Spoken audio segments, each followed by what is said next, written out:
Maintenant, nous allons prendre nos Bibles. Je suis dans l'Ancien Testament, le livre du prophète Ésaïe. Ésaïe chapitre 62. Nous allons commencer à partir du premier verset. Ésaïe 62. Nous commençons à partir du premier verset. Oui, pour l'amour de Sion, je ne me tairai point.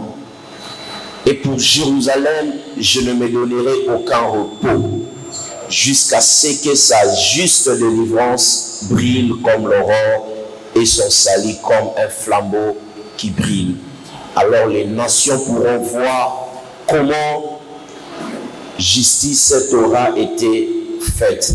Et tous les rois contempleront ta gloire et l'on t'appellera d'un nom nouveau que l'Éternel te donnera. Amen. Nous pouvons reprendre nos places. Ce matin, je suis dans la joie de partager la parole de Dieu avec vous. Et après cela, nous allons passer des moments extraordinaires dans la prière. Amen. Je dis Alléluia. Alors, ce matin, je vais partager un thème important pour vous.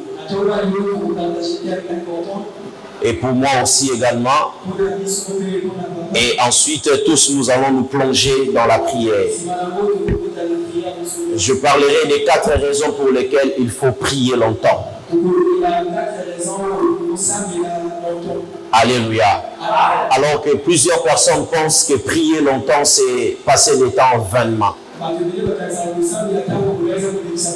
Les gens pensent que lorsqu'on prie beaucoup, c'est qu'on manque à faire. La prière n'a jamais été un manque à faire. La prière, c'est une vie de tous les jours. Un jour, Jésus était en train de parler à ses disciples. Il a dit, priez à tout temps pour échapper aux rises du diable. À chaque fois que vous priez, rendez-vous compte que le diable est devant vous. Et quand vous serez en train de prier, vous serez en train de les repousser encore loin de vous. Très bien. Alléluia. Alors il faut savoir une chose, c'est que la prière est la seule chose qui a la possibilité de repousser les œuvres du diable. À chaque fois que vous priez, vous êtes en train de repousser l'œuvre de l'ennemi. La Bible dit, veillez et priez, afin que vous ne tombiez pas dans la tentation. Jésus reconnaît que le diable incarne à lui la puissance de la tentation. Et il nous demande de veiller et de prier. Il pouvait tout simplement s'arrêter à nous dire de veiller. Mais Jésus nous demande encore d'ajouter le temps de prière. La plupart des personnes qui n'aiment pas prier disent que la prière ne demande pas une longue durée. J'aimerais dire à quelqu'un que prier longtemps, c'est très important pour la vie de quelqu'un. À chaque fois que vous priez beaucoup, il y a des raisons que Christ est en train de manifester en vous. Et parmi ces raisons, je vais manifester 4 raisons ce matin. Ces raisons vont vous permettre de comprendre la puissance des longues prières. La Bible déclare que Jésus montait sur la montagne pour prier pendant longtemps. Notre Seigneur Jésus n'était pas quelqu'un qui faisait des courtes prières. Quand il nous demande de prier pendant de petites durées, Christ enseigne aux personnes qui ne sont pas encore mûres dans la vie chrétienne. Quelqu'un qui grandit avec le Seigneur ne peut pas passer 5 minutes de prière. Parce que vous devez croître dans le Seigneur dans votre vie de prière. La vie de prière te permet de maintenir ton cap devant le Seigneur. Amen. La Bible dit dans Ésaïe 62, C'est Isaïe qui dit, pour l'amour de Sion, je ne m'étairai point. C'est-à-dire que je dois parler. Et la manière de parler ne s'agit pas de se plaindre. C'est une façon d'exprimer ma gratitude à Dieu. C'est une façon de parler au Seigneur par rapport à mes conditions de vie. Sion était dans le péril. Sion était dans le danger. Et le prophète Isaïe dit, comme je suis prophète, je ne peux pas me taire. Je dois veiller sur la vie de prière en faveur de Sion. Plusieurs pensent que lorsque vous priez pour les autres, vous perdez votre temps. J'aimerais dire à quelqu'un qu'il y a plusieurs sortes de prières. Et parmi ces sortes de prières, il y a une sorte qu'on appelle la prière d'intercession. Intercéder, cela veut dire se plaider en faveur des autres. Et Isaïe manifeste cette forme de prière dans ce passage. Il dit, pour l'amour de Sion, je ne m'étairai point. Il dit, si je dois prier, parce que Sion doit garder et maintenir sa délivrance. Il dit, je dois prier jusqu'à ce que je verrai la délivrance de Sion.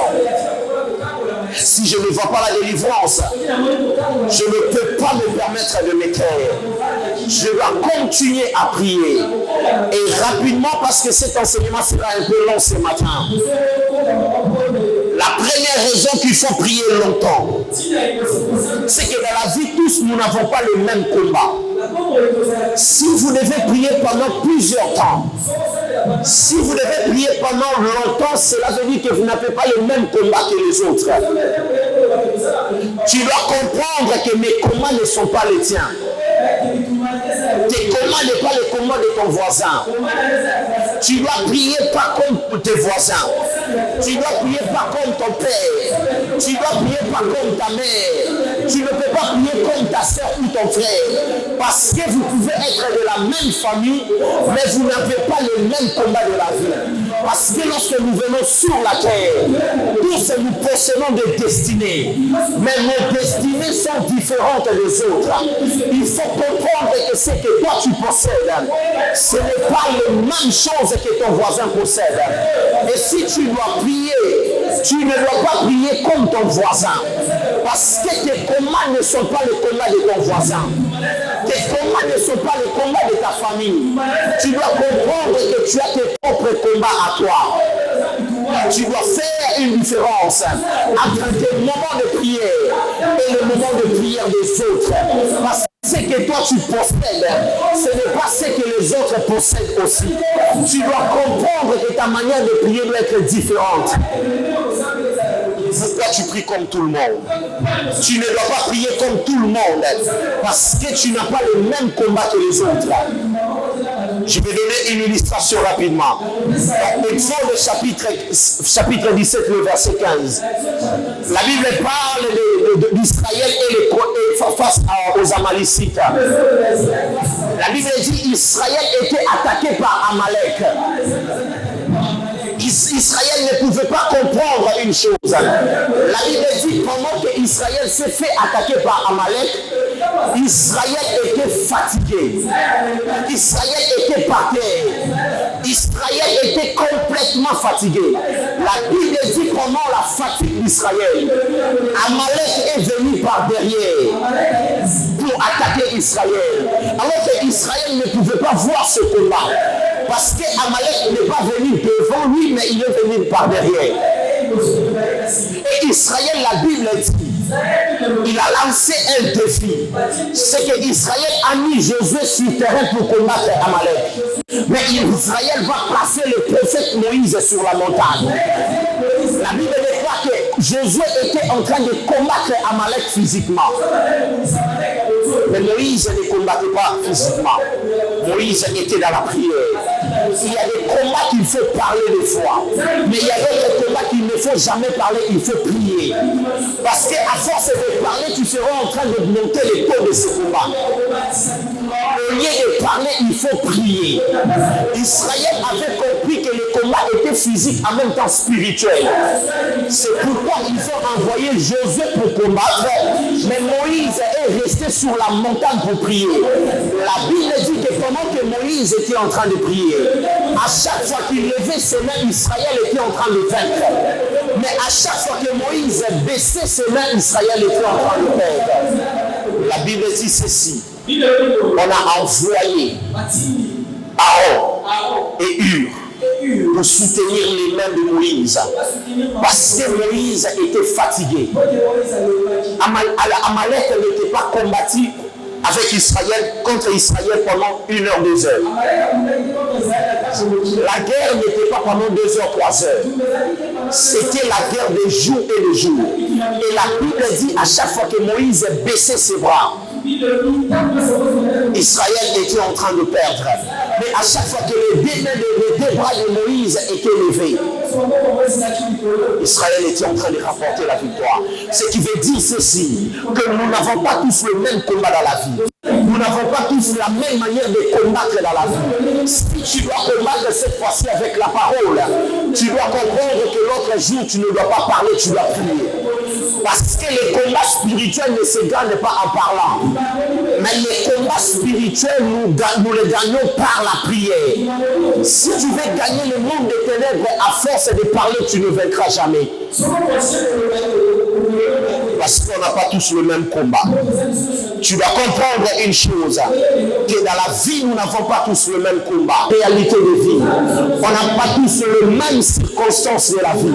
Il y a des choses qui nous arrivent des fois dans la vie pour prouver réellement la distinction de nos combats et les combats des autres. Tes combats ne sont pas mes combats. Les combats également ne sont pas les tiens. C'est pourquoi si tu dois prier à la lumière des combats que tu as dans la vie. Quel est le plus grand combat de ta vie? Quel est le plus grand combat de ta famille? Il y a plusieurs personnes qui ignorent les batailles spirituelles. J'aimerais dire que les batailles spirituelles existent. Parce qu'il y a des personnes aujourd'hui en Afrique qui sont en train de subir les conséquences du monde spirituel et qui pensent que ces choses-là sont naturelles. J'aimerais dire à quelqu'un, tout ce qui se trouve dans la nature n'est jamais naturel, c'est surnaturel. Parce que tout ce qui se manifeste naturellement commence dans le surnaturel. Je vous dis toujours ici que le physique n'est que la conséquence du spirituel. Dans Genèse chapitre 1er, Dieu n'a pas créé, Dieu a pensé. Mais la création a commencé dans Genèse chapitre 2. Quand vous lisez Genèse chapitre 1er et Genèse chapitre 2, vous aurez comme l'impression que l'auteur est en train de se répéter. Or que l'auteur ne se répète pas. Dans Genèse chapitre 1er, Dieu n'a pas créé. Dieu était en train de penser à la création. Mais c'est dans Genèse chapitre 2 que Dieu a manifesté cette création. Ce qui veut dire ceci, que tout ce qui n'existe pas spirituellement ne peut pas exister physiquement. Tout ce que tu vis physiquement n'est que les conséquences de ce qui commence déjà spirituellement. Lorsque tu vois la perte d'argent dans ta maison, tu dois considérer que cette perte a commencé spirituellement. Lorsque tu sens que le célibat est en train d'accabler ta famille, tu dois comprendre que c'est un phénomène qui a commencé spirituellement. Plusieurs personnes pensent que tout ce que tu subis physiquement, c'est normal et c'est une réalité normale. J'aimerais dire à quelqu'un que la réalité normale dans le monde physique n'existe pas. Ça commence spirituellement et ça nous atteint physiquement. La vie chrétienne, elle est spirituelle. Elle n'est pas d'abord physique. C'est pourquoi la Bible dit, soyez renouvelés par le renouvellement de l'intelligence. Ce qui veut dire que la vie spirituelle commence d'abord au niveau de l'intelligence. Tu dois renouveler ton intelligence. Tu dois renouveler ta façon de voir les choses. Tu dois renouveler ta façon de prier le Seigneur. Lorsqu'on vous excite à prier, on n'a rien à voir comme intérêt là-dedans. Le plus grand intérêt qu'on a, c'est de vous voir s'épanouir. C'est pourquoi on vous demande de beaucoup prier. La prière est la chose qui te fera posséder la victoire de tes combats. Tu as plusieurs combats dans la vie, mais tu n'arrives pas à prier. Ça, c'est l'esprit diabolique qui est en train de t'envoûter. Comment expliquer quelqu'un qui reconnaît qu'il vit dans le combat? Sa famille est dans le combat. Mais tu viens à l'église au lieu de prier pour briser ces choses.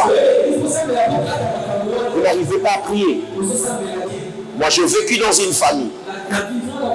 Je vis plutôt dans une famille où les gens meurent chaque mois d'octobre de l'année. Et je vis ça pendant 4 ans. À chaque fois qu'on arrive au mois d'octobre d'une année, quelqu'un doit partir dans cette famille. Et 4 personnes sont parties ainsi. La 5e année qui a suivi, j'appelle un frère de cette famille-là.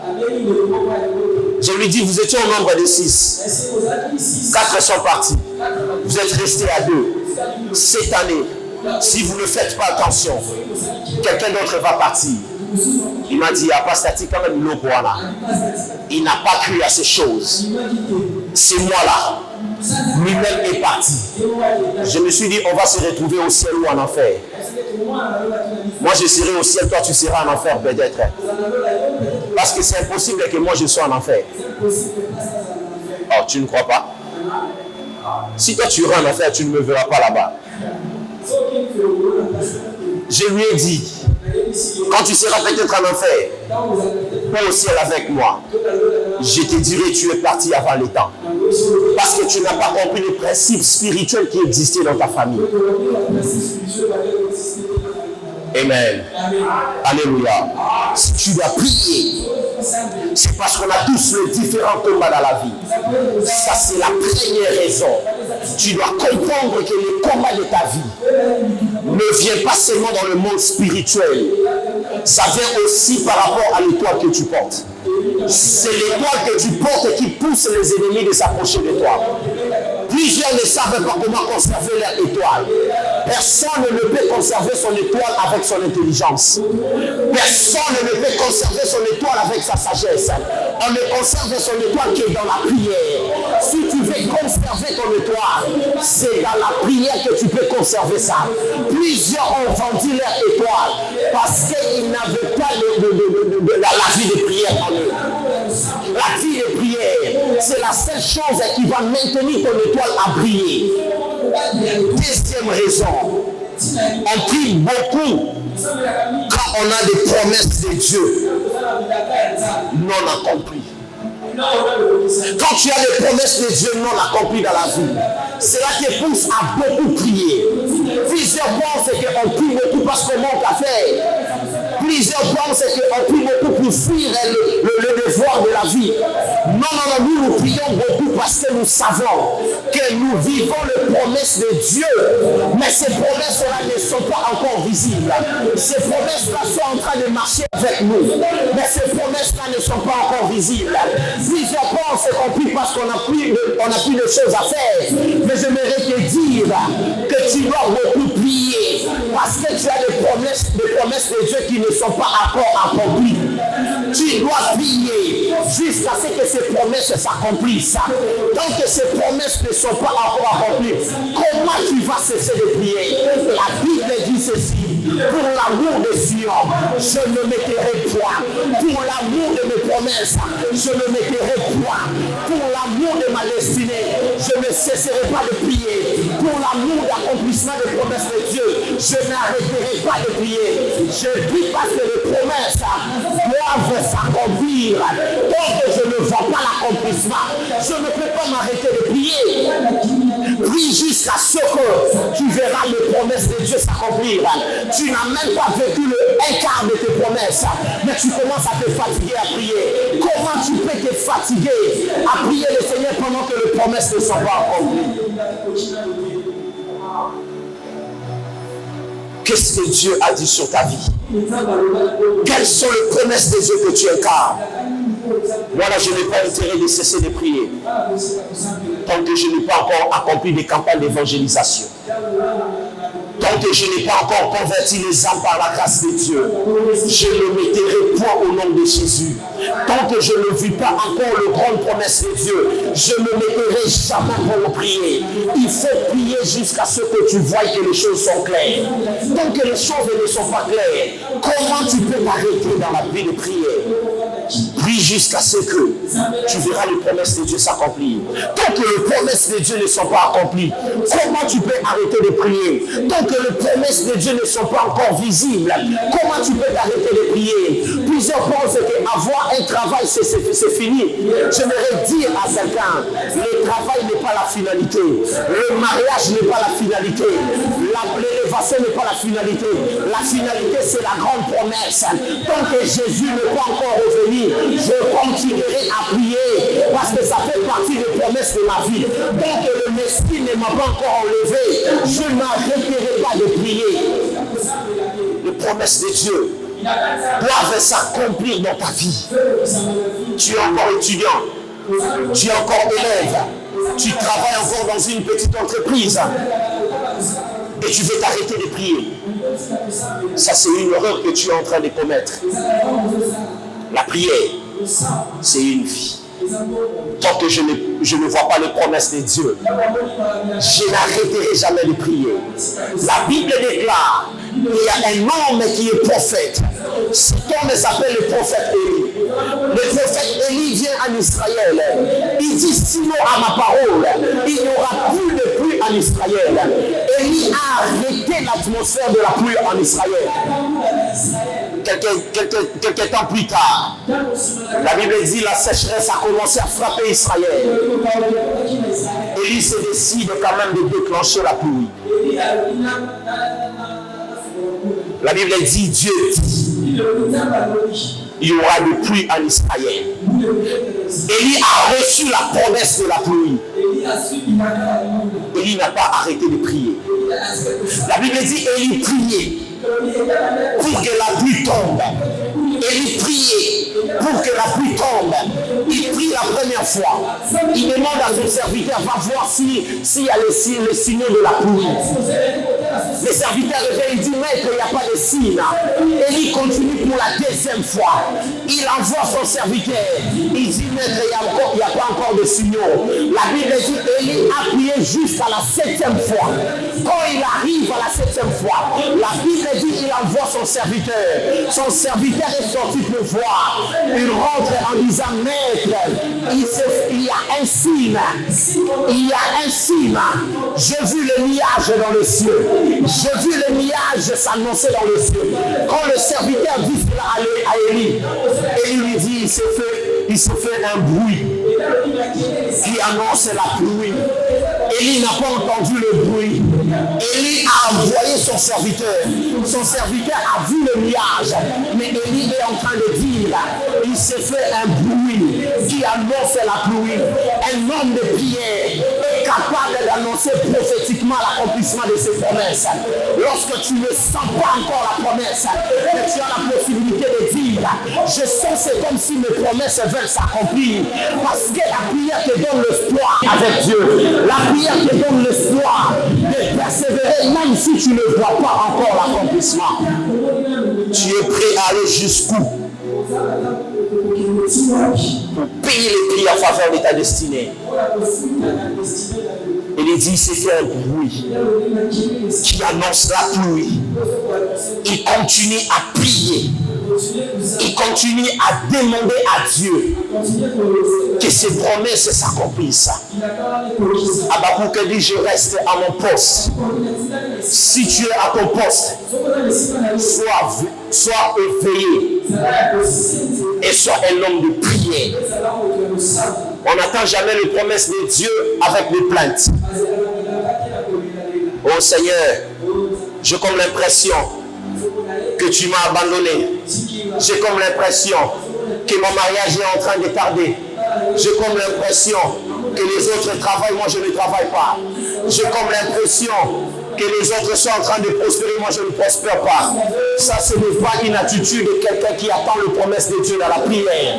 Quand tu attends les promesses de Dieu dans la prière et que tu sens que les choses sont encore loin de toi, tu commences à déclarer: je ne mourrai pas, je vivrai. Je rencontrerai les œuvres de l'Éternel. Même si les promesses de Dieu tardent, je l'attendrai jusqu'à son accomplissement. Un jour, Dieu a dit à son serviteur: même si les promesses tardent, attends là. Donc Dieu sait une chose. Même dans ses promesses, il y a un retard. Waouh! Dieu sait lui-même qui est en te disant: même si ma promesse tarde, attends là. Ce qui veut dire ceci: le retard de Dieu n'est pas retard. Le retard de Dieu n'est pas retard. Pourquoi?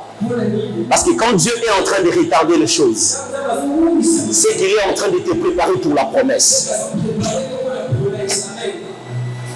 Tu ne m'as pas compris. Quand Dieu te fait tarder, quand Dieu retarde ta destinée, quand Dieu retarde l'accomplissement de tes promesses, c'est que ce n'est pas un retard. Il est en train de te préparer pour mieux manger cette promesse-là. Parce que tu ne peux pas manger la promesse sans être préparé. Si tu n'es pas préparé aux grandes choses, le jour où tu vas arriver à ces choses-là, tu vas le perdre parce que tu n'as pas été préparé. C'est pourquoi quand on veut donner le trône à un prince, on doit le préparer déjà à la royauté de son enfance. Un jour, le prince Charles, qui est devenu roi aujourd'hui en Angleterre, il est allé au parc et un animal sauvage est sorti du parc pour attaquer le roi Charles. Le garde qui était avec le prince lui pose la question: toi tu ne fuis pas? Écoutez la réponse du prince. Il dit: depuis mon enfance, on ne m'a pas appris l'agressivité. Depuis mon enfance, on ne m'a pas appris comment fuir. On m'a appris comment être doux. On m'a appris comment gérer ses tempéraments. Comment je peux fuir? Parce que depuis mon enfance, je n'ai pas appris à fuir. Je n'ai pas appris les jeux brutaux. Comment je peux fuir parce qu'il y a un animal sauvage qui arrive? Faites ce que vous pouvez faire pour empêcher cet animal d'arriver ici. Si quelqu'un peut être en mesure de donner de telles réponses face à un danger, c'est parce qu'il a été préparé à ne pas se défendre, à laisser les autres à le défendre. J'aimerais dire à quelqu'un: prépare-toi à ne pas être défoncé. Prépare-toi à maintenir ta vie d'attaquant. Parce que le meilleur défenseur est Jésus. La Bible déclare ceci: il est le défenseur de veuves et le père des orphelins. Si tu es orphelin, ne te défends pas. Laisse Jésus te défendre. Si tu as des problèmes, ne te défends pas. Il ne faut pas te justifier. Les justifications sont pour le faible. Les hommes forts ne se justifient pas. Laisse Dieu te justifier. Là où il y a de mauvais témoignages, là où il y a de mauvaises choses sur ton nom, ne te justifie pas. Laisse Dieu te justifier. Maintiens-toi dans ta prière. Maintiens-toi dans tes moments de gloire. Prie le Seigneur. Seigneur, je te glorifie. Seigneur, je te rends grâce parce que les contestations sont en train de monter. Seigneur, je te rends grâce parce que les ennemis sont en train de croître. Mais je sais que je suis moins fort pour me défendre. Tu es le seul et le véritable Dieu pour me défendre. Tu n'as pas à te défendre dans la vie. Laisse Dieu te défendre. La prière, ce n'est pas pour le faible, mais c'est pour les hommes forts. On est de plus en plus fort quand on prie. On est de plus en plus faible quand on s'éloigne de la prière. Amen. Quelqu'un me dit Amen. Habakkuk dit: je reste à mon poste. Les gens sont devenus impatients. et quittent même les églises parce que leurs promesses tardent. J'aimerais dire à quelqu'un, changer d'église ne veut pas dire que cela te poussera à obtenir tes promesses. Alléluia.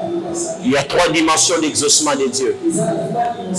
La première dimension, c'est quand Dieu te dit oui. La deuxième dimension, c'est quand Dieu te dit non. Et la dernière dimension, c'est quand Dieu te dit attends. C'est tout. Soit Dieu t'accorde de faire quelque chose, soit Dieu te dit non, soit il te dit attends. C'est tout. Il n'y a pas d'autre moyen. Alléluia. Alléluia. La troisième des choses, la troisième raison plutôt, qui nous pousse à prier longtemps, c'est quand un homme, quand est-ce qu'un homme plutôt doit beaucoup prier? C'est quand l'homme est face aux grandes décisions de la vie. Ça fait quand vous voulez décider de votre vie, c'est par là qu'il faut beaucoup prier. Les grandes décisions impliquent le temps de prière. Plusieurs sont en train de décider aujourd'hui sans prier. Plusieurs sont en train de s'engager dans certaines choses qu'il ne faut pas s'engager. Plusieurs personnes sont en train de mener une vie qui n'est pas le leur. Parce qu'ils ont décidé de commencer quelque chose sans consulter Dieu. J'aimerais dire à quelqu'un, la destinée de l'homme est liée au choix et aux décisions. Ce sont les choix que tu fais et les grandes décisions que tu prends qui vont déterminer qui tu seras dans la vie. Quand quelqu'un prend la décision de faire la médecine, c'est pour qu'il soit médecin un jour. C'est quand quelqu'un décide de faire le droit, c'est pour être juriste un jour. C'est quand quelqu'un décide de faire la science infirmière, qu'il est en train de se préparer pour devenir infirmier un jour. Tu dois savoir une chose, que les décisions que nous prenons aujourd'hui sont les choses qui vont déterminer qui nous serons demain. Quand tu prends une mauvaise décision dans le présent, cette mauvaise décision va te rattraper pour toute la vie. Un jour, notre Seigneur Jésus, avant de commencer son ministère, il a pris une décision qui devait conduire sa vie, toute sa vie ministérielle sur la terre. Jésus a pris une décision de marcher avec Judas et ça lui a coûté la vie. La décision de marcher seulement avec Judas a poussé Jésus à aller à la croix. Si quelqu'un prend une mauvaise décision aujourd'hui, tu seras anéanti. Mais la décision de Jésus n'était pas une mauvaise décision, parce que c'était une décision qui devait le conduire à la croix, à l'accomplissement de sa mission. Mais il y a une chose que nous devons savoir. Toutes les personnes que nous mettons dans notre destinée sont des personnes qui peuvent nous construire ou nous détruire. Tu n'es pas censé marcher avec tout le monde dans ta vie. Tu n'es pas censé conduire tout le monde dans ta destinée. Il est très important, avant d'associer quelqu'un dans ta vie, de passer plus de temps dans la prière. La Bible déclare dans les évangiles, avant que Jésus choisisse les 12, Jésus a passé tant de jours dans le jeûne et prière. Il a passé toute la nuit en train de prier. La Bible dit qu'il priait toute la nuit. Et pendant qu'il priait, Dieu lui a donné la conviction de commencer à choisir les apôtres. C'est en ce moment-là que Jésus a choisi même Pierre. Jésus n'a pas encore choisi sans prier. La Bible dit, avant que Jésus commence son ministère, il a passé 40 jours et 40 nuits de jeûne et prière. Toi, tu veux t'engager dans une relation. Toi, tu veux t'engager dans une entreprise. Toi, tu veux t'engager à l'université. Toi, tu veux t'engager, tu veux commencer un business. Tu veux commencer une entreprise. As-tu demandé à Dieu? As-tu passé plus de temps dans la prière? La décision de Jésus de prendre Judas lui a coûté toute la vie pendant 3 ans. Jésus a marché avec Judas pendant 3 ans seulement. Il a dû supporter les choses de Judas. Mais toi, tu veux te marier avec quelqu'un que tu n'as même pas prié Dieu. Et c'est avec cette personne-là que tu veux passer toute ta vie. Prie le Seigneur. Que Dieu change la personne. Cette personne ne sera pas parfaite dans toutes choses. Mais que les signaux de Dieu soient en elle. Pourvu de te permettre d'être prospère dans la vie. Tu veux commencer un business. Est-ce que tu es sûr que tu ne perdras pas ton argent avec ce business-là? Tu veux commencer l'université. As-tu demandé réellement à Dieu si tu es appelé à faire cette filière-là? Plusieurs pensent que lorsque nous faisons la littéraire, le latin philo, automatiquement on doit devenir avocat ou journaliste. Plusieurs pensent que lorsque nous faisons la scientifique ou la biologie, chimie, on doit automatiquement devenir médecin ou infirmière. J'aimerais dire à quelqu'un, le plan humain n'est pas le plan divin. Ce que toi tu penses, ce n'est pas ce que Dieu pense. Ce que toi tu prépares, ce n'est pas ce que Dieu prépare. Tu veux prendre, Seigneur, il faut passer beaucoup de temps longtemps dans la prière pour te permettre de comprendre ce que tu dois faire. Jésus a beaucoup prié avant de commencer son ministère. La Bible dit qu'il a gêné, il a prié. Je ne me rappelle plus le nombre de jours que je fais avant de commencer cette église. Je ne dormais plus dans la chambre avec ma femme. Je suis en train de passer nuit au salon pour demander à Dieu, Seigneur, oriente-moi ce que je dois faire dans cette église. Parce que commencer une vision, c'est engager sa vie dans la destinée. Tu veux engager ta vie dans quoi? Tu veux engager ta destinée dans quoi? C'est bien bon de prendre des décisions dans la vie, mais que ces décisions-là soient des décisions prises dans la prière. On ne prend jamais une décision vitale dans le restaurant. On ne prend jamais une décision vitale autour du fleuve. C'est bien bon d'aller dans ces endroits-là réfléchir, mais quand il faut décider, il faut quitter ces endroits-là. On ne décide pas dans les endroits horribles. On décide quand on est dans la présence de Dieu. C'est dans la présence de Dieu que les bonnes décisions sont prises.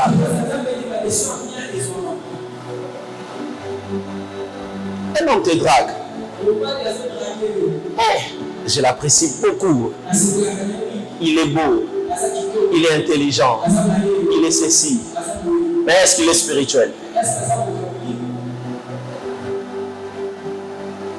Écoutez, quand une femme épouse un mauvais homme, elle vivra l'enfer. Parce que l'homme est horrible. Alléluia. L'homme est horrible. N'est-ce pas, papa Joël?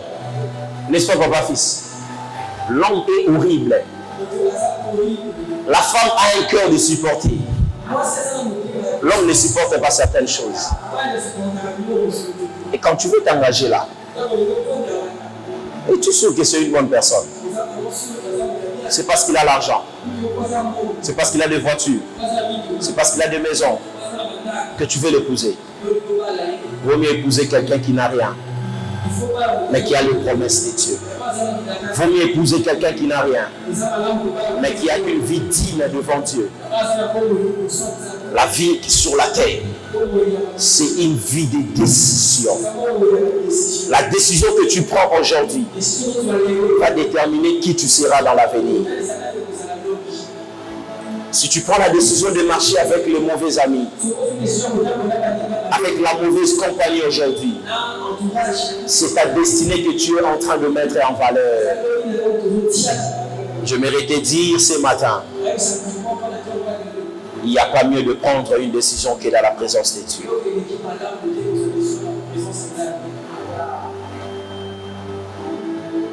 Tu veux étudier dans une école, prie le Seigneur. Tu veux faire un business, prie le Seigneur. C'est ça l'importance de la prière.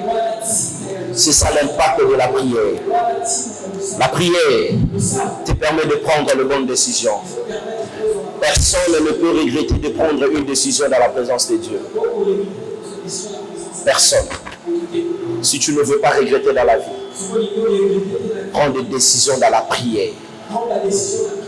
Je me rappelle un jour, je devais quitter la faculté de droit pour la faculté de théologie. Mon père m'a posé une seule question. Es-tu sûr de faire ce que tu veux faire là? Je le faisais à contre-cœur. J'avais des larmes aux yeux. Je me disais, Seigneur, qu'est-ce que tu veux? J'ai mes ambitions. J'ai mes projets. Mais comment tu peux m'imposer de faire de telles choses? Dieu m'a dit, tu dois faire la théologie. J'ai commencé à prier. J'ai commencé à pleurer.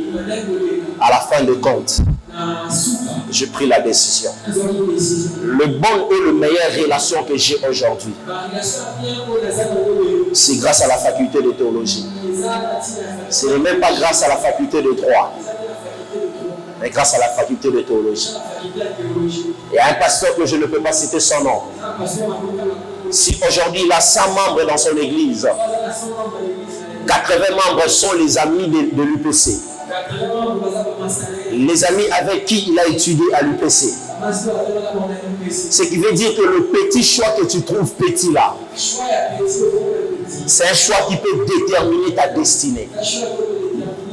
Aujourd'hui là, je peux vous dire, ces amis de l'UPC là sont en train de les bénir comme pas possible. S'il était à l'UNIKI,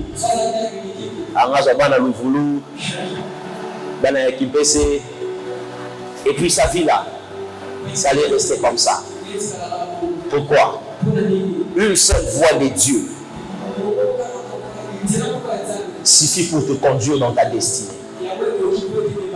Une seule vraie prophétie de Dieu suffit pour te trôniser dans ta royauté. Vous blaguez peut-être avec les écoles que vous étudiez, les universités que vous fréquentez. Mais ne prenez pas ça à la légère. C'est pas en vain que Dieu vous a amené là. Amen. Alléluia. Quatrième raison pour clôturer mon message. Quelle est la raison qui nous pousse à prier longtemps? On prend plus de temps dans la prière quand on veut libérer la bénédiction de Dieu dans la vie. Comment on doit prendre une décision dans la prière? On prie longtemps dans la prière, dans la présence de Dieu, quand on veut libérer une bénédiction de Dieu sur notre destinée. Comment quelqu'un peut libérer une chose dans sa destinée si cette personne ne prie pas longtemps? La bénédiction de Dieu est une chose que nous sommes censés la vivre tous les jours. La Bible dit, je vous ai béni par toutes sortes de bénédictions spirituelles dans les lieux célestes en Jésus. Arline, viens rapidement, viens. Il y a une illustration que je vais vous donner. Il y a une chose qui se passe. Monte ici. C'est que quand nous prions Dieu, la Bible dit, je vous ai béni par toutes sortes de bénédictions spirituelles. Les bénédictions spirituelles sont spirituelles, mais elles peuvent se manifester physiquement que quand quelqu'un ouvre son ciel. La Bible déclare que je vous ai béni par toutes sortes de bénédictions spirituelles. Les bénédictions de Dieu sont sur nous. Et il y a un ciel sur nous. À chaque fois que nous prions le Seigneur de nous bénir, Dieu dépose une bénédiction. Et ces bénédictions-là sont en train de s'affoncer sur notre tête. Ces bénédictions-là ne peuvent pas arriver sur notre tête. Pour permettre à cette bénédiction de nous atteindre, c'est qu'il faut faire une chose ici pour trouver son ciel. La seule chose qui peut trouver ton ciel, c'est la prière. À chaque fois que tu pries, ton ciel sera déclenché pour que la bénédiction tombe sur ta vie. Si et seulement si tu passes plus de temps dans la présence de Dieu. Parce qu'il y a des choses qui nous arrivent, que Dieu te bénisse. Il y a des choses qui nous arrivent. Tu ne peux pas comprendre une réalité. Tu es en train de prier afin que Dieu te bénisse. Dieu déclenche la bénédiction sur ta vie, mais tu ne peux pas vivre et toucher cette bénédiction. Les choses que je suis en train de pousser sont vraies et bibliques. La Bible déclare un jour Daniel était en train de prier. Daniel a prié que Dieu le bénisse. Pendant que Daniel priait, la Bible déclare que du haut de ce Dieu a béni Daniel. Mais la bénédiction de Daniel n'arrive pas dans sa vie. La Bible déclare qu'il y avait des principautés. Le roi des Perses dans le ciel ont bloqué la bénédiction de Daniel. Pendant que Daniel a compris ces choses, Daniel a continué à prier. Malgré que sa bénédiction était retardée par les principautés. Daniel n'a pas cessé de prier. La Bible dit, il a continué à prier. Et je peux imaginer ce qui s'est passé ce jour-là au ciel. Dieu a concerté, a appelé tout le monde pour la concertation. Il dit à Michaël, il dit à Gabriel, il dit, mais qu'est-ce qui se passe avec Daniel? Ça fait quelques jours que je viens de libérer son ciel. Je viens de libérer sa bénédiction. Mais qu'est-ce qui se passe dans sa vie? Je suis en train de le voir prier encore. Je suis en train de le voir demander encore la bénédiction. Qu'est-ce qui se passe dans la vie de Daniel? Les anges disent à Dieu, il y a des principautés là qui viennent de barricader sa bénédiction. La Bible déclare que Dieu a envoyé un ange pour aller chercher Daniel. La Bible dit pour aller chercher la bénédiction de Daniel. La Bible dit, Daniel n'a pas arrêté de prier parce qu'il n'avait pas encore vu l'exaucement. Je vous ai toujours dit une chose, tant que vous ne voyez pas l'exaucement de Dieu, continuez à prier. Tant que vous n'avez pas la paix par rapport à un sujet, c'est que Dieu n'a pas encore exaucé. Tu vois, quand tu pries là, tu ne vois pas l'exaucement. Tu ne sens pas la paix dans ton cœur. C'est que Dieu n'a pas encore exaucé. Continue à prier. Tant que tu ne prieras pas, tu ne verras pas la gloire de Dieu. La prière est la chose qui te permet de vivre ton ciel, qui te permet de vivre ta bénédiction. Tu ne peux pas vivre ta bénédiction sans la vie de prière. Tu ne peux pas vivre ta bénédiction si la prière n'est pas la priorité dans ta vie. Le plus important, ce n'est pas de venir à l'église. Prier, ce n'est pas venir à l'église. Venir à l'église, c'est marquer sa présence dans la présence de Dieu. Mais prier, c'est parler à Dieu par rapport à ses soucis et ses problèmes. Combien de temps tu passes dans la présence de Dieu? Combien de minutes tu prends pour parler à Dieu? Plusieurs pensent que les églises de réveil exagèrent. Or qu'elles ont juste compris la valeur de la prière pour permettre aux gens de vivre leur bénédiction. Tant que tu ne prieras pas, tu ne vivras pas la gloire de Dieu. Tant que tu ne prieras pas, tu ne seras pas visité. Prier ne veut pas dire visiter l'église à l'église. Loin de là. Prier, c'est être vrai dans tes moments de prière. C'est quand tu prends au sérieux tes moments de prière avec le Seigneur. C'est quand tu ne sais pas comment négliger tes temps de prière que tu es en train de prier. Toi, prier, c'est un problème. Parler de tes soucis à Dieu, c'est un problème. Quand on te demande d'exposer ton problème à Dieu, c'est aussi un problème pour quelqu'un. Tu ne pourras pas vaincre les principautés avec l'intelligence. J'ai vu un homme, professeur d'université, intelligent, possédant la connaissance, mais il enseigne à l'université. Il n'a pas de voiture, il n'a pas de parcelle, il est encore locataire. Vous savez pourquoi? Ce n'est pas question d'intelligence, ce n'est pas question d'opportunité. Dans cette vie sur terre-là, on ne gagne pas sa vie parce qu'on est intelligent, ni parce qu'on est stratège. Ces choses-là s'ajoutent seulement. La meilleure chose qui déclenche une destinée, c'est la prière. Tant que tu ne prieras pas, Dieu ne te bénira pas. Les gens pensent qu'avoir l'argent, c'est une bénédiction. Les gens pensent qu'avoir des maisons, de l'argent, c'est une bénédiction. Non. J'aimerais dire à quelqu'un, tu n'as pas échoué parce que tu n'as pas de maison.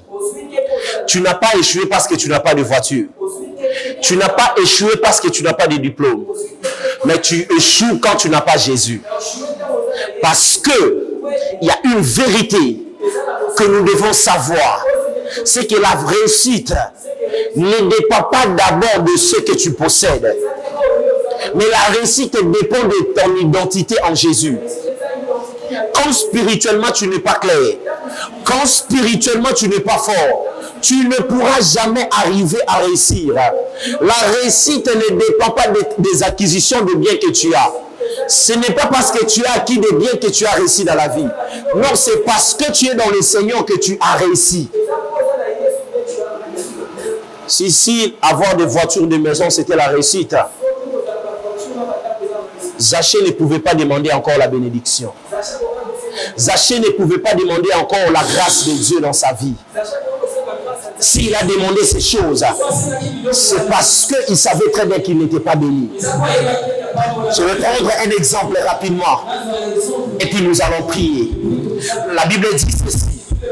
Il y a un homme qui avait compris une chose, c'est que pour que je sois béni, j'ai besoin de la prière. La Bible déclare, un jour, un homme qui s'appelle Jacob, Jacob qui veut dire usurpateur, Moïbi, alléluia. Jacob c'est un usurpateur. Jacob c'est quelqu'un qui ne sait pas comment se définir. La Bible dit il arrive dans la maison de son oncle là-bas. Jacob a acquis beaucoup de biens dans la maison de son oncle.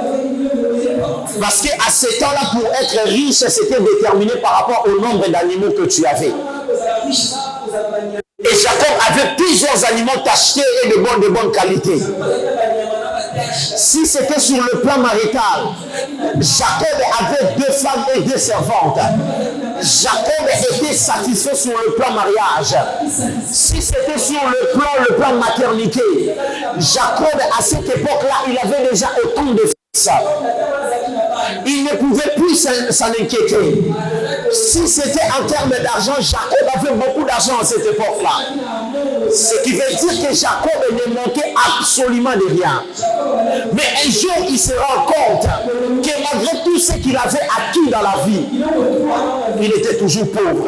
Il avance avec ses femmes, ses enfants, ses animaux. La Bible dit il s'arrête à un moment. Il dit à ses femmes, il dit à ses enfants, et il prend les animaux, il leur dit partez devant moi. Et moi je vais rester tout seul. J'aimerais dire à quelqu'un, la bénédiction de Dieu commence dans ta vie lorsque tu apprends à t'éloigner de tout le monde et commencer à chercher Dieu. C'est quand tu t'éloignes de la foule, c'est quand tu t'éloignes de tout le monde que tu commences à percer pour atteindre ta destinée. On ne réalise jamais sa destinée en étant entouré de gens. Quand tu es entouré, tu ne sauras pas te définir. Définis-toi quand tu es seul. Commence à te poser des questions. Comment j'ai passé toute l'année 2022?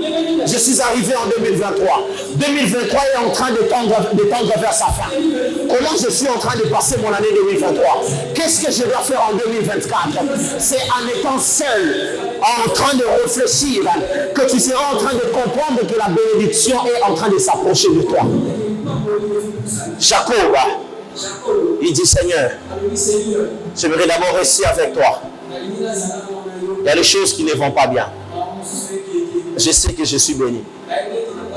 Financièrement, matériellement. Mais je vais prier. La Bible déclare, pendant que le sang de Jacob s'avançait, Jacob aussi marchait. Il arrive dans un endroit qu'on appelait Péniel. La Bible déclare que Jacob s'arrête là. La Bible dit qu'il commence à prier toute la nuit. Jacob prie la nuit.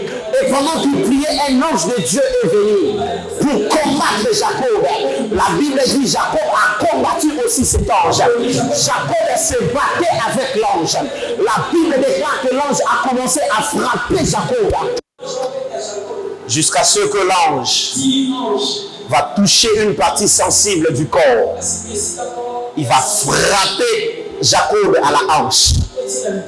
La hanche permet à la partie supérieure de fonctionner et à la partie inférieure de fonctionner également.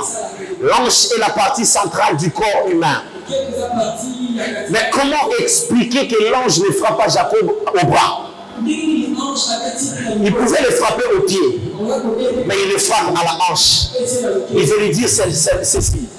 Si l'autre fois tu as marché normalement, avec arrogance, avec ton intelligence, avec tes opportunités, je vais te briser maintenant pour te faire comprendre que tu ne marcheras plus normalement comme avant. Tu dois marcher selon la puissance que Dieu va te donner. La Bible dit que l'ange va frapper Jacob à la hanche. Après avoir frappé Jacob, c'était une façon pour l'ange de briser Jacob. Tu ne peux pas vivre la puissance de la bénédiction de Dieu sans le brisement. C'est pourquoi Je reviens au début de mon message. Tu n'as pas le même combat que moi. Tu n'as pas le même combat que ton voisin. La manière dont Dieu va te traiter semblerait peut-être une injustice. La manière dont Dieu va te traiter semblerait peut-être comme Dieu t'a abandonné. Dieu est juste en train de te donner la forme qu'il veut. Afin que quand tu seras béni là, que tu maintiens cette bénédiction. La Bible dit que l'ange a frappé Jacob. Le jour où Jacob était béni par son père lui pose la question parce qu'il était déjà aveugle. Il lui dit, qui es-tu? Il dit, je suis Jacob, je suis Ésaü. Il est en train de mentir à son propre père pour être béni. La Bible dit qu'il a reçu la bénédiction de son père. Son père le bénit et Jacob s'enfuit. Mais cette fois-ci, quand il va rencontrer le père de tout le père, il va rencontrer le Dieu suprême. Dieu pose la question à Jacob. Qui es-tu? Cette fois-ci, Jacob ne dira plus je suis Ésaü. Il a compris que l'identité d'Ésaü ne lui permet pas de vivre la bénédiction. Il dit cette fois-ci je suis Jacob. Jacob qui veut dire je suis usurpateur. Jacob qui veut dire je suis menteur. Si tu ne sais pas avouer tes faiblesses à Dieu, Dieu ne te bénira jamais. Si tu ne sais pas expliquer ta situation à Dieu, Dieu ne te bénira jamais. La Bible dit ce jour-là, Jacob a dit, je m'appelle Jacob. Je reconnais que j'ai volé. Je reconnais que j'ai menti. Je reconnais que j'ai escroqué mon frère. Cette fois-ci, je ne m'aurais plus escroqué. Je m'appelle Jacob. Et Dieu lui dit, à partir d'aujourd'hui, tu ne seras plus Jacob, mais tu seras Israël.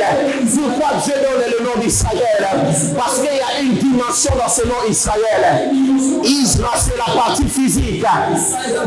Et Riel, c'est la partie divine. Dieu veut dire à Jacob, tu seras transformé à quelqu'un d'autre. Mais dans cette transformation-là, il y a une partie divine qui sera incarnée à toi. C'est que tu posséderas la partie de l'Éternel. Tu n'es plus Jacob, mais tu es la nation de l'Éternel. Je veux dire à Jacob, tu n'es plus Jacob, mais tu es Israël. J'aimerais te dire ce matin, laisse-le t'insulter, laisse-le t'injurier, laisse-le te négliger, mais ce n'est pas grave, parce que je rencontrais Jésus, je ne suis plus Jacob, parce que j'ai rencontré Jésus, je deviens Israël. Ma vie passée est passée, ma vie d'erreur est passée, je suis devenu une nouvelle créature, je suis devenu une nouvelle personne, parce que lorsque nous sommes devant Dieu, nous venons également comme Jacob, dans la peau d'Ésaü. Vous savez ce que Jacob a fait? En venant devant son père, le père de Jacob savait que son fils aîné Ésaü avait le corps rempli de poils. Il était velu. Ésaü était velu. Alléluia. Il savait que Jacob n'était pas velu. Lisez très bien Genèse. La Bible déclare le jour où Jacob est venu devant son père pour être béni. Son père lui pose la question, qui es-tu? Il dit, je suis ton fils Ésaü. Son père lui dit, approche-toi de moi. Alex, approche-toi. Le père Isaac est en train de toucher Jacob. Qu'est-ce qu'il dit? Il dit, tu as le corps d'Ésaü, mais tu as la voix de Jacob.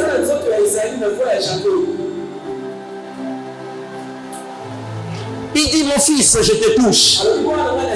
Je sens le corps d'Ésaü, mais la voix de Jacob. Jacob était un bon voleur. Il prend une poire, je ne sais pas si c'était quoi. Il a couvert son corps de poils. C'est un bon usurpateur, hein, ce gars-là. Et puis quand il s'approche de son père dit, je sens le corps de Jacob, d'Ésaü, mais la voix de Jacob, c'est comme nous également. Ça fait quand on vient devant Dieu, on vient avec la peau d'Ésaü, mais avec la voix de Jacob. C'est que notre peau est sainte, mais notre voix c'est l'intérieur. Notre intérieur est pourri. Notre intérieur est brisé. On n'a plus d'espoir. On est proche de faire un AVC. On est proche de faire la dépression. C'est notre Jacob intérieur. Mais quand nous paraissons devant les hommes, on est habillé en costume.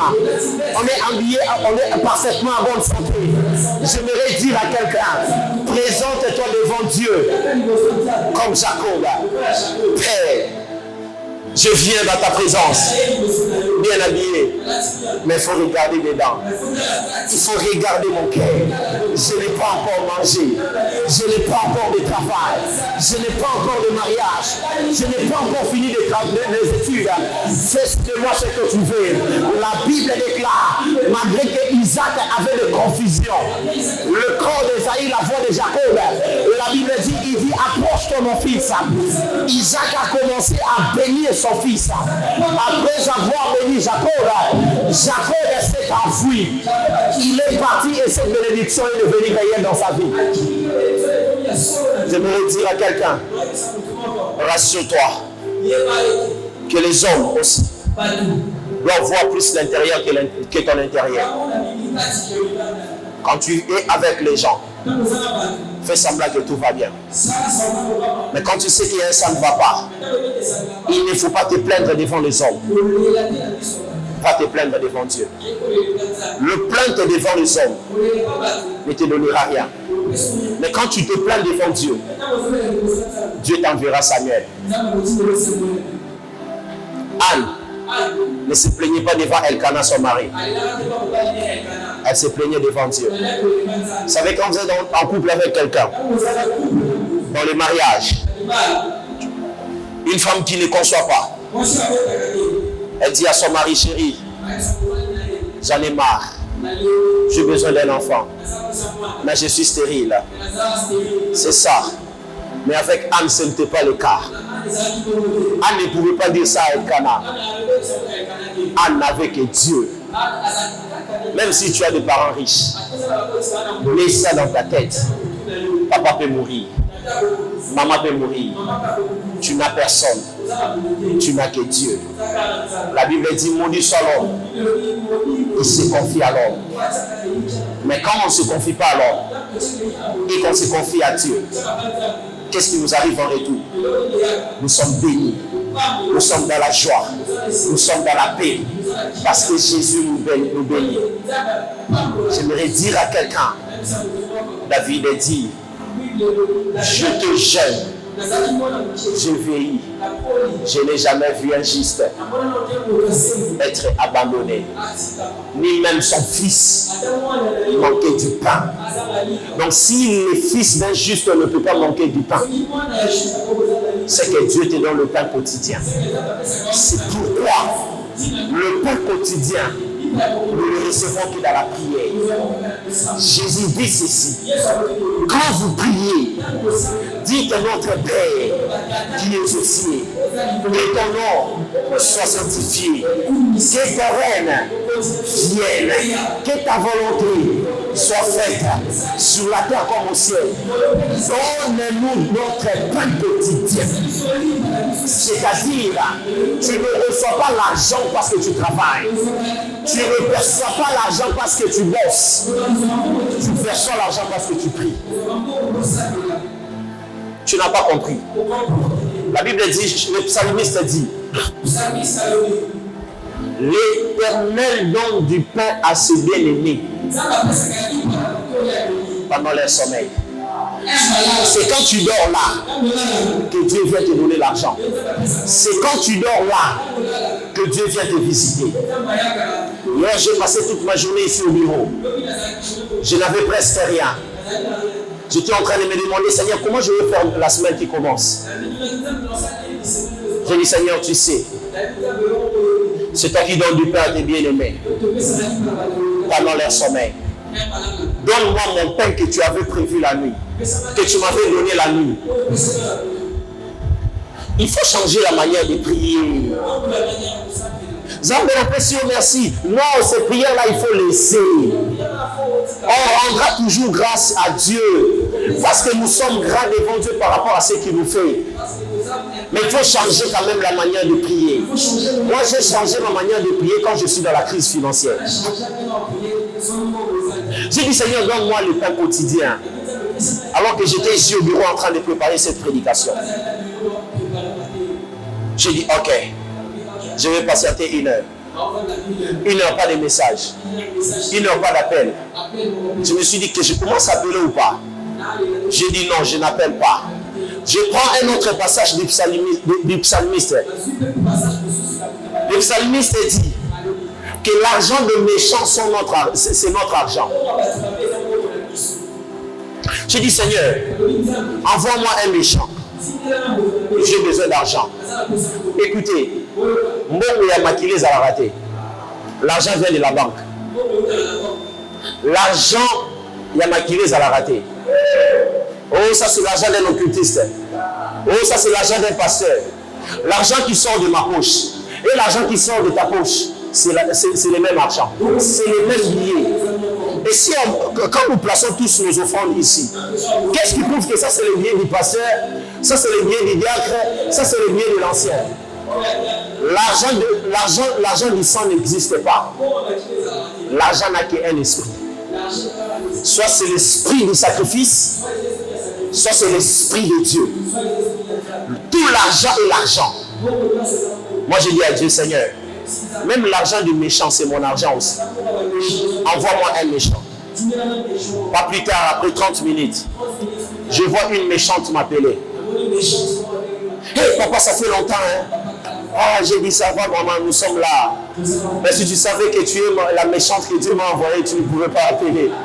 Vous savez, c'est que je ne veux pas dire ça, je me suis dit ça dans mon cœur. Tu es la méchante que Dieu m'a envoyée. Ah maman, Dieu nous fait grâce. Elle me dit, papa, en tout cas, j'avais très envie de te voir.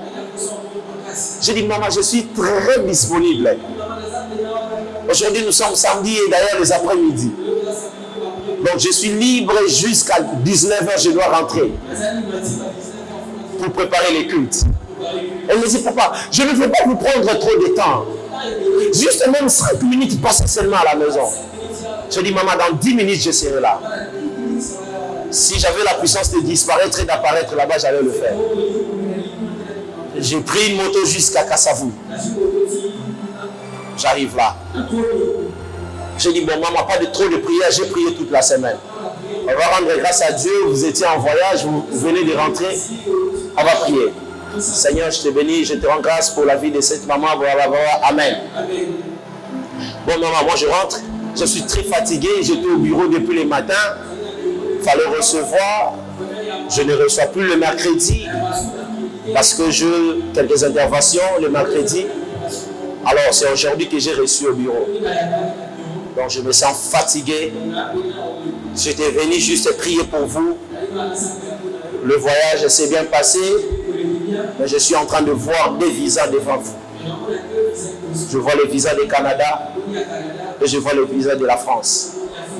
Et papa, d'ailleurs, le visa vient de sortir hier. J'ai dit ce que j'ai bien vu. Comme je vis, je peux partir. Et papa, attendez. J'ai dit oui, ça c'est l'exaucement de ma prière. J'ai prié que Dieu m'envoie une méchante. J'ai prié que Dieu m'envoie un méchant. Certes, si tu ne le pas, mais pour moi tu es un méchant. Dieu t'a envoyé pour moi. Elle a fait ça.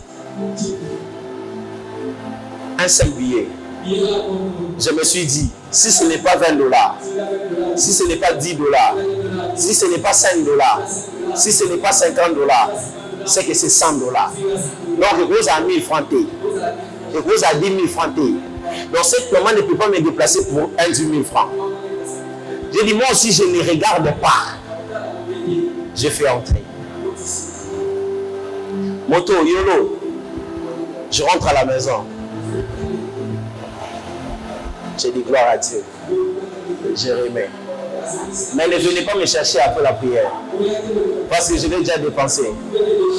Ça ne me reste plus rien. Vous savez pourquoi? La force de la prière. Ne négligez pas la prière. La prière a la possibilité d'ouvrir les ciels à votre faveur. La prière a la possibilité d'attirer votre bénédiction. Ne négligez jamais vos temps de prière. Parce que vous ne savez pas ce que ça peut engendrer. Nous sommes debout pendant 5 minutes. Tu vas